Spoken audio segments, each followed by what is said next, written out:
This is a video about finding your lost child, the child within us all. Knowing what you didn't get growing up is sometimes the most difficult area of therapy for clients to accept. Growing up, we all have small t traumas, as we call them, in childhood, whereas some children have big T traumas too, such as abandonment or abuse. As kids, we need nurture, boundaries, play, and freedom to express all our feelings with engaging acceptance. And as adults, we go on to need connection, belonging, meaning, and purpose in our lives. Without these essential ingredients, we suffer. And in our suffering, we defend against our pain with addictions of one kind or another, feeding into behaviour that is acted out on the carousel of dramas or acted in as anxiety, depression or somatism, a body response. For example, persistent migraines or even sometimes autoimmune disease. We can be acting in and out at different times and for different reasons, of course. Growing up, when our needs are not being met, we forsake ourselves in the search for safety. If the safety is not there for us as children, we find creative ways to create our own version of safety, and we hide our true selves. As an adult, are you still abandoning your true self in return for that safety? Now, as children, we're then choosing between attachment versus authenticity. Rarely do we get both. We need to belong. We also need to be connected to ourselves, our thoughts, feelings, and our bodily experience. After all, historically, as primitive man, we survived through connection with our gut feelings. So what did you have to give up to belong growing up? I learned that if I express myself, I run the risk of being abandoned and lose my attachment altogether. What did you give up? Your attachment or your authenticity? We slowly learn as children that if I am my true self, they may not like me. This is a form of rejection. Not only do we separate ourselves from our true self, but then our parents, or indeed our culture, rewards us with, "You're being such a good boy or man." We give ourselves up to be accepted, and we wonder how and why we get to adulthood and feel lost and realise I'm not sure who I am. Who we are, our potential for uniqueness, is gradually driven into our subconscious mind. Of course, as adults, it is only ourselves that can be responsible for finding, or should I say refinding ourselves, which is difficult if our true self has been driven into our subconscious mind.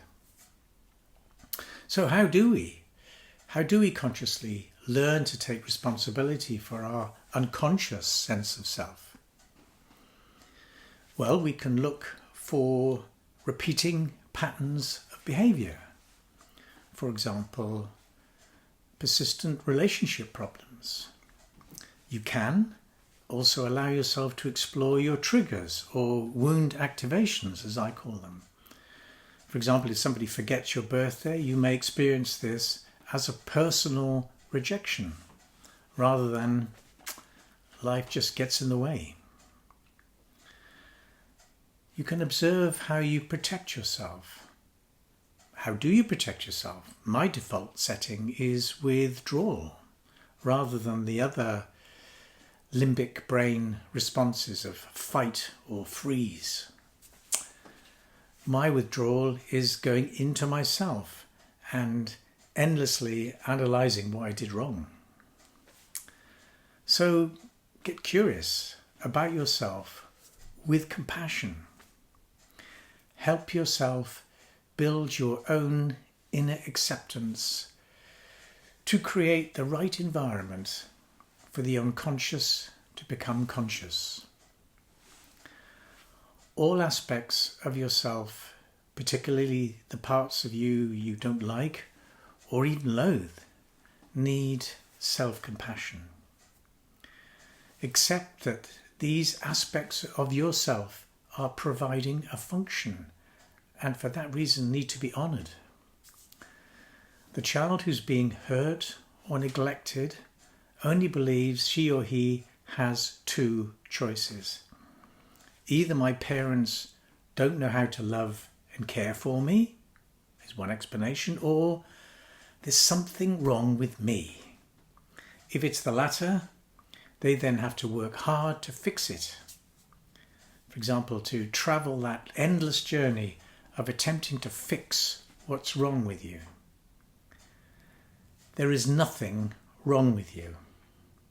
However, in the endless pursuit of being a good boy or girl, our frustration can build, resulting in negative behaviours that may reinforce this self-limiting belief that there is something wrong with you. I repeat, there's nothing wrong with you. Accept those negative outcomes of this subconscious impasse with compassion and look underneath your unwanted behaviour. But I hear you say, well, there must be something wrong with me. How come my sister isn't like this? We had the same parenting? No. Gabor Mate says very clearly, no two siblings have the same parents. Each child will have different triggers for their parents and their subsequent negative behaviour, and each child will have a different internal response to their individual trauma. As a transformational life coach, I encourage my clients to find themselves, to find and nurture their lost child and reparent the client through the journey of finding their unique and amazing self. If you want help with this, or you have any questions, get in touch. Visit my website and book a free discovery call at stephenelliker.coach, and let's see what's possible.